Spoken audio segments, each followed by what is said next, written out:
Colossians chapter 1, verses 9 and 10 says, "For this cause we also, since the day we heard it, do not cease to pray for you, and to desire that ye might be filled with the knowledge of his will in all wisdom and spiritual understanding, that ye might walk worthy of the Lord, unto all pleasing, being fruitful in every good work, and increasing in the knowledge of God."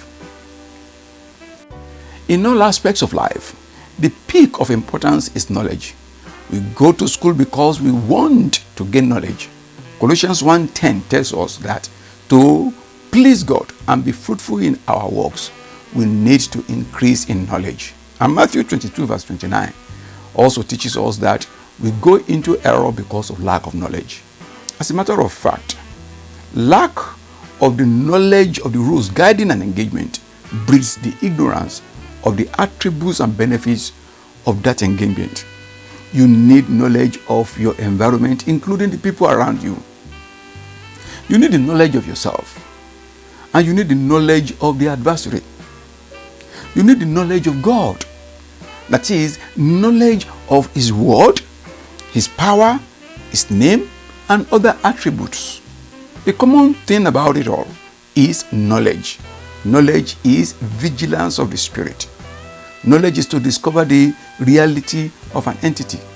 It is understanding the status and features of the character in question.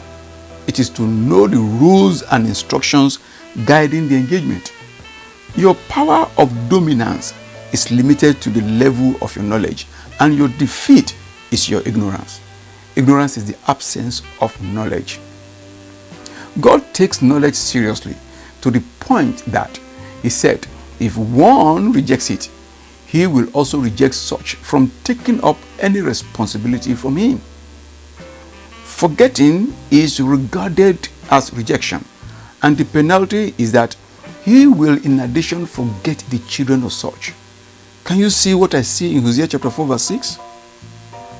If you are conscious of his word as a lifestyle, God will always remember your children.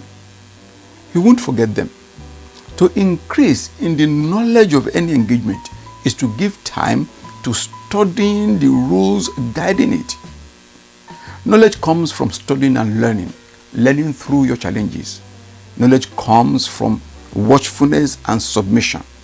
As for God, submission to the teachings of the Spirit through prayers. Beloved, victory in spiritual warfare is based on knowledge. Your gift is not enough to prosper you. You need to add knowledge to it according to 2 Peter chapter 1 verse 5. When you add knowledge to the gift and grace in your life, you gain more territories. In whatever you do, increase in knowledge. You will always be ahead of your colleagues and contemporaries when you increase in knowledge. Most especially, the knowledge you gain outside of collective teaching. The crow of the cock says, being the person of God is not enough, but being the person of God with knowledge, it will save you from destruction. Hosea chapter 4 verse 6 says, my people are destroyed for lack of knowledge. Because thou hast rejected knowledge, I will also reject thee, that thou shalt be no priest to me. Seeing thou hast forgotten the law of thy God, I will also forget thy children.